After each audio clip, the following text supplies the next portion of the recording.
Buttigieg is someone who is firm. He's somebody who's consistent. Maybe we're being too hard on him because you know what? He stands in solidarity with a lot of people. I mean, in this video right here, I mean, Daniel. I'm gonna do a little opening for yeah, it. let's check out this video. Daniel, why don't you tell people what's going on? So, Pete Buttigieg, Peter, as we affectionately like to call him because he doesn't like it, has been hounded by protesters during a march with McDonald's workers in Charleston, South Carolina. Because you got to show that you're of the people, by the people, for the Obama. And what do we have? Well, we have Pete, who is like, oh, let me just literally just take things from successful people who have actually done these things. We talked before, he's literally stealing Obama's cadence and wording and methodology in his speeches.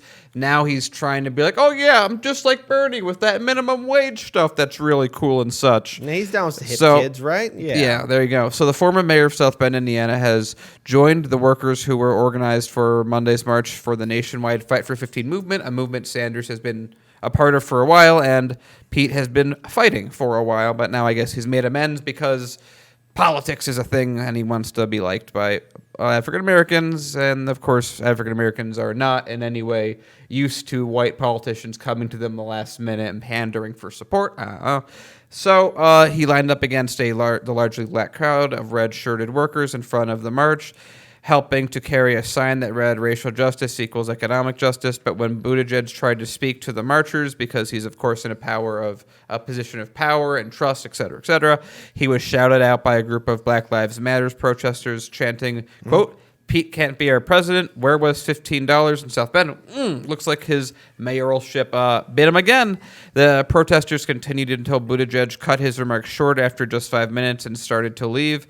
Aww. But heading to an SUV waiting to drive him away, the former mayor was forced to pick up the pace as a huge gaggle of reporters, cameras, and still chanting protesters came after him. Now, you don't have to take my word for it. There's video. Check it out. All right, let's go ahead and get that. Pete running away just remind me of a Skaven just running away from a battle that he can no longer win. That's a a really good way to put it. I mean, out of my way. I'm too important. Make way. I'm important. Look out. I must run. That's who Pete Buttigieg is, especially when confronted. And somebody brought this up in the chat, too. Is Peter Buttigieg going to run away from Donald Trump supporters or even Donald Trump when they confront him on his past issues? Because you know what?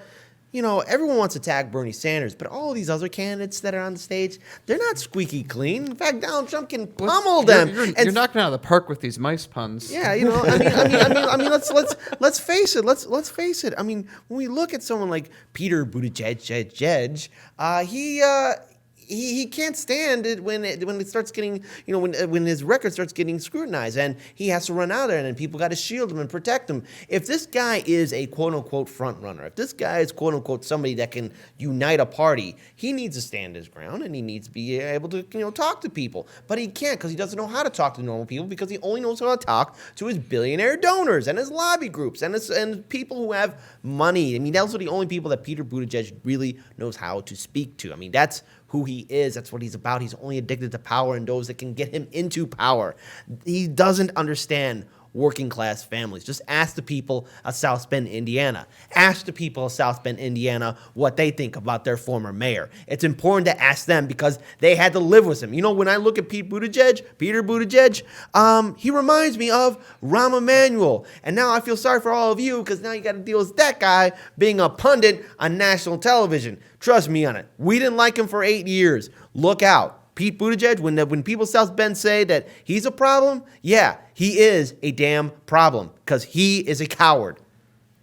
Pete Buttigieg has abysmal support levels amongst the African American community, and this is a march that's being done in South Carolina, and it's obvious to any observer what he's trying to do. Like he's trying to align himself with Fight for 15 movement and with African American community in South Carolina, and it's vapid, and everyone sees that. I didn't see video of this, but I heard reports that he was not there at the beginning of the march, but rather that his motorcade came up once the march was going, and he kind of made his way to the front for the photo op. Scurried his way in there. So I don't want to report that that is demonstrably true because I haven't confirmed that, but that is what I had heard. That sounds like something Pete would do. Well, and the fact that he left in the middle of it when people that were there clearly were not happy with him being there, or at least it was a mixed result. Like maybe there were some people that were like, I don't know, he's a presidential candidate, and maybe he's going to support our cause.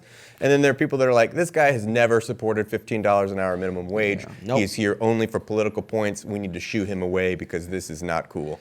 And kudos to those people for identifying a snake in the grass, which is what he's being in this instance.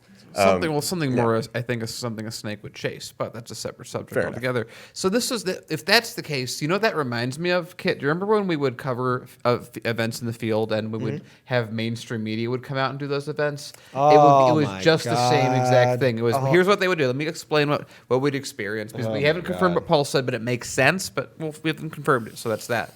But what we have confirmed when we've gone out to events, when we get there before the events start, usually 30 minutes to an hour beforehand. We talk to the organizers there. We kind of get a lay of the land. What groups are here? Who's representing? What are the push-pull factors? What are they trying to fight for? So that by the time the event starts, we know all the people that are there. We already know who we're going to talk to after the event for the most part, and then we know who the speakers are. We know the organizations present.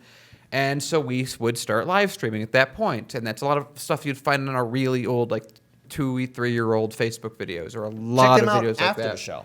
And that's hyperlocal Chicago stuff. And then what we would see is 20 minutes after the event starts, you see a NBC news van pull up, an ABC news van pull up after the event started. They take their giant cameras. They very noisily make their way into the middle of the event.